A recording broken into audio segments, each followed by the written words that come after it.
Hi everybody and welcome back to my channel, and today we are talking about New Year's resolutions for 2020. I'm actually going to start a series which I'm not really sure what I'm going to call it yet, but I'm thinking along the lines of monthly goal check-in or something like that, because I'm going to set my goals and I'm going to share them with you here, and then every month I'm going to post a video checking in on those goals. And if you would like to follow along, I'm going to create a template and I'll leave the link down below for you to get the template so you can create your own goals as well and check in with me every month. So to set my goals, I use a rather unique system. It's a system called Objectives and Key Results, or OKRs for short. OKRs are what big tech companies like Google, Intel, and Quickens use to grow and achieve their goals for each quarter. The system of OKRs was actually created by this guy, Andy Grove at Intel. And John Doerr wrote a book, which this is the book. The book is actually pretty interesting. It's not, I wouldn't say it's the most exciting read. It's not like your fiction mystery where you're dying to flip over every chapter, but they do have really good anecdotes and stories about real life examples. For example, they talked about how Google grew so fast and so big, and they attribute their success to the system of objectives and key results. So there's a story about how OKRs were introduced to Google when Google was still in its infancy, and how it really helped Google grow and succeed so fast. So now you're probably asking, what are OKRs? What are objectives and key results? And that is what I am going to show you. So I'm going to first talk a little bit about how objectives and key results work, and then share with you my objectives and key results for 2020 as a way that I set my New Year's resolutions. Each individual should have anywhere between 3 to 5 objectives, and with each objective there are 3 to 5 key results. The objective is where you want to go. It's the big picture goal, and then you'll have 3 to 5 key results to support that. And key results are kind of like milestones. They are 1, either quantified, 2, qualified, or 3, queued. So these are the 3 cues that I created to help guide my key results. Okay, so now let's talk about my objectives and key results. And I think when you see them, you'll be able to visualize the system a little bit better too. So I'm going to go through my objectives and key results in order of priority. The highest priority first and the lowest priority last. My first objective is to be the healthiest mentally, physically, and financially ever. This sounds pretty dramatic, like, be the healthiest ever! But that's kind of the point of objectives. You make them big picture, really dramatic things like that. And my first key result to go with this is to get at least 7 hours of sleep 25 out of 30 days of each month. I think the importance of sleep is talked about more. Before, I feel like there was a culture of you should hustle, you should work so hard that you don't have any time to sleep. But sleep is really important for you to produce the best quality of work and also to be in the best physical health. Key result number 2 is to drink at least 2 bottles of water per day. So I have this water bottle that I carry with me everywhere. It's right here. This is my water bottle. It actually used to be a Camelback. Camelback water bottles are my absolute favorite because I like the nozzle that you sip from, but unfortunately I lost my Camelback when I was traveling over the holidays, so this is my backup water bottle, and I'm going to use this for a little while and try to figure out if it's worth buying a Camelback again, or if I should just wait until I get another free water bottle, because I don't know, I feel like at every event I go to, souvenir they give you is a free water bottle. Number 3 is to eat more vegetables. So this is the one key result that I did not quantify because from past experiences, I really do not benefit from quantifying my food intake, and I'm really in this phase of eating intuitively. So I just want to be more conscious of putting more vegetables on my plate without quantifying that. Key result number 4 is save/invest at least 40% of my salary per month. This is a big number. So part of the reason I'm starting this series is at each month I want to have the opportunity to modify my goals if needed. I actually plan on sitting down for like 2 hours and just going through all my financial plans. I'm gonna film that whole process, like setting up my budget, setting up my investment plans, so watch out for that video coming. But for now I'm gonna set a number of 40%. And I'm assuming at the end of the month I'm gonna have to adjust this. Ever since starting my full-time job in July, I've been really into personal finance, which makes sense. This is the first time I'm getting a salary and fully responsible for my money. One of the first steps I took was to really drastically reduce the cost of my groceries. So when I first moved out here, I was spending like $80 per week on groceries. For Seattle, it's pretty easy to hit $80, well, at least in my experience. But I was able to lower that down to about $45 to $50 per week. And I was able to do that when I really tracked my spendings and reviewed my spending habits over the course of a few months. And that is the power of data. Number 5 is at least 2 social activities per week. I don't know, I wanted to incorporate something that involved getting me to spend more time with people, having fun, doing something that's completely unproductive. I didn't really know how to quantify that, so in the meantime I just put 2 social activities per week, and we'll see how that goes after my first monthly check-in. My next objective is to be the best hardware manufacturing engineer and employee at Microsoft. First key result that follows that is host one company/team event once per month. So this isn't even something that's really related to my job description, but I reached out to my friend Madej and said that we should start this thing called the Party Planning Committee, which we're changing the name. But basically what it is we want to host events that improve employee morale, teamwork, get to know people, because my team recently we moved from a building that we had private offices to a building that is an open office layout, and we're surrounded by a bunch of new people that we don't really know. So for example, in December we had a whole holiday potluck, but the theme was to be super inclusive and diverse, so we made sure to make the event inclusive of all December holidays. And for this month, and feel free if you work at a corporate company to bring this back to your corporate company, is we're setting up blind lunch dates and a book club. So we're having people sign up and get randomly assigned to someone within our open office area, go to lunch in the cafeteria with this person.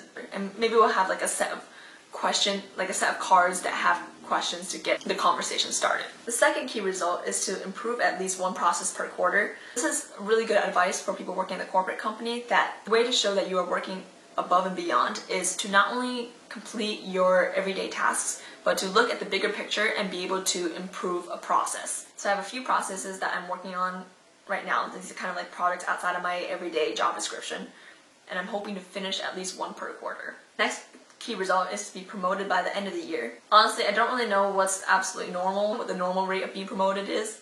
I'm gonna have to learn more about that, but that's okay. I'm gonna adjust that key result as I find out more. And my fourth key result is to have lunch with someone at least once per week. So yeah, I've kind of built a bad habit of working through lunch at work, and lunch is just a great way to meet people. Like, you spend so much time at work, you might as well get to know everyone. My next objective is be the best online platform to empower and inspire career growth, personal development, lifestyle, and entrepreneurship. So for those of you who are new here, I started my YouTube channel very recently, like within the past month. And I do want to grow this platform as a place I can, as my mission states, share to inspire and empower.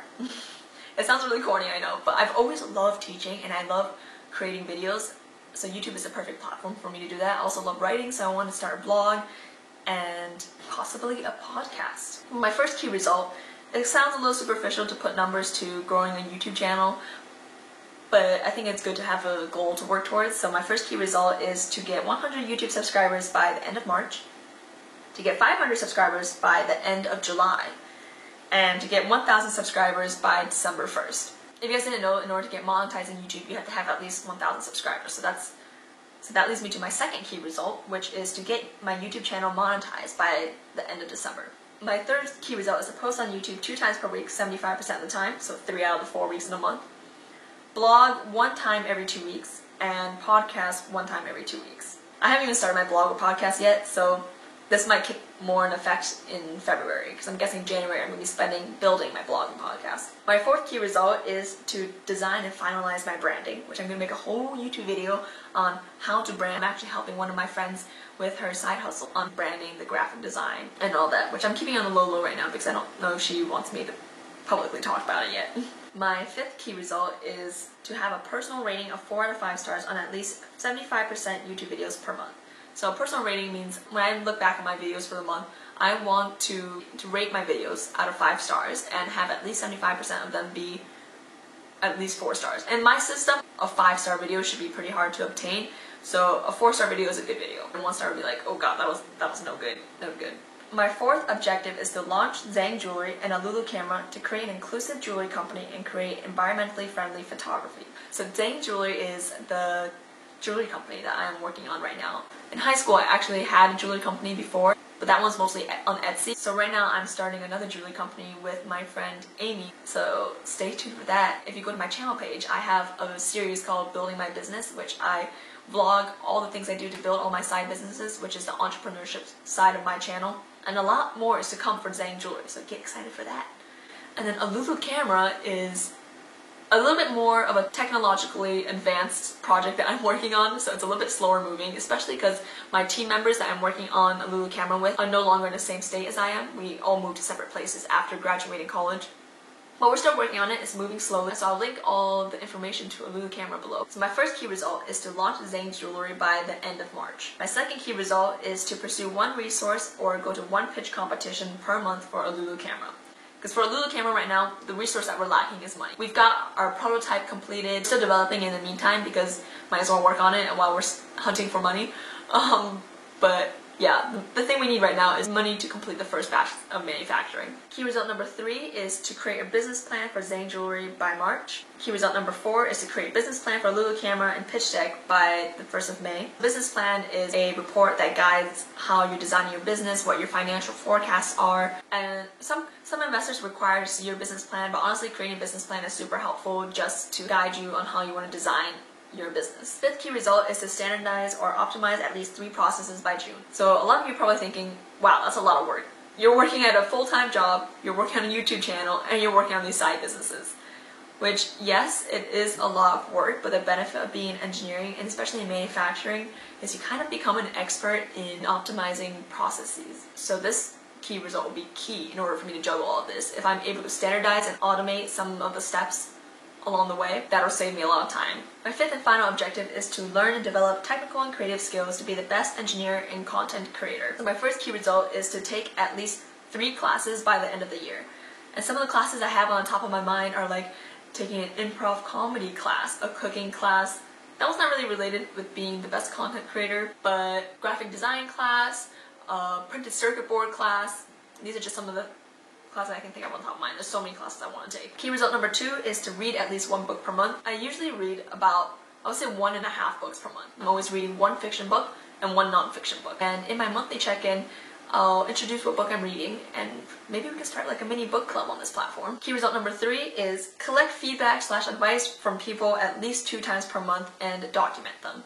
I'm not really positive how I'm going to do this yet, but I think there's a lot to learn from other people, and I want to make sure that I am listening to people's advice. Yeah, that's on there, but not sure how I'm going to do it yet, so stay tuned. Those are all my objectives and key results for 2020, and I am tracking them in my bullet journal.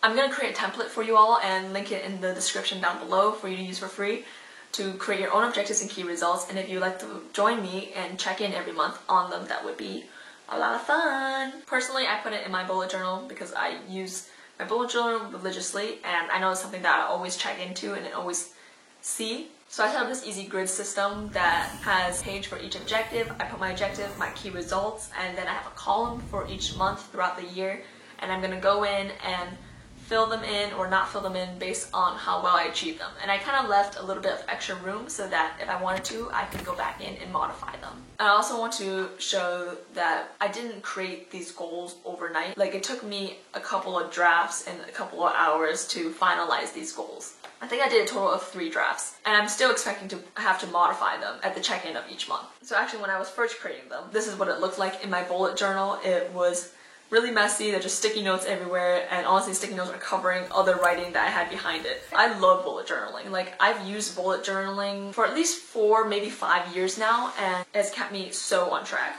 I actually just keep all of them, so they're also really fun to look back on. So these are all my bullet journals throughout time. I'm going to show you. And this is my current one. Like, this one is really fun to look back on because I was really into product design during this one, so I have a lot of design sketches. And oh, and this one's amazing because this one is when I went to India. So I have a little sketch, little coffee shop my friend Lauren and I were at in India, and like a little segment. Sometimes I could pretend I'm writing a book, so I'm sorry this is corny and bad, but it says underground music plays on the overhead speakers. Lauren and I are camped out at Lumen House Cafe to hide from the extreme humidity and heat. This cafe runs a rustic vibe with its plethora of alcohol to our left and a bright blue couch to my right. The wooden tables support my eclectic pink watermelon juice and Lauren's little cup of espresso. I don't know, sometimes it's fun to look back on and be like, oh my god. And this is like a restaurant that we ate at. This is the view from our hotel room. Yeah, I think I'm gonna do a whole video going through these bullet journals and kind of do a fun flip through and highlighting my favorite pages. But that's for another time. But yeah, thank you for watching. Comment down below your resolutions, or if you are joining me on this monthly check-in throughout 2020, and if you fill out the template below, you also don't have to use a template. Like, the template is just a guide. Maybe you can create your own system on your bullet journal or put it on an Excel sheet, whatever works best for you. I'm also going to change my YouTube channel name because right now it's Swang, but if you search Swang, the freaking Swang song, if you know what I'm talking about, comes up first. I don't even like that song. My name is Sarah Wang, and how Swang came to be is there were a lot of Sarahs when I used to play sports, and so my coaches would call me Swang to avoid confusion on the field. And then, yeah, someone had to make a song about Swang, which it doesn't even make sense.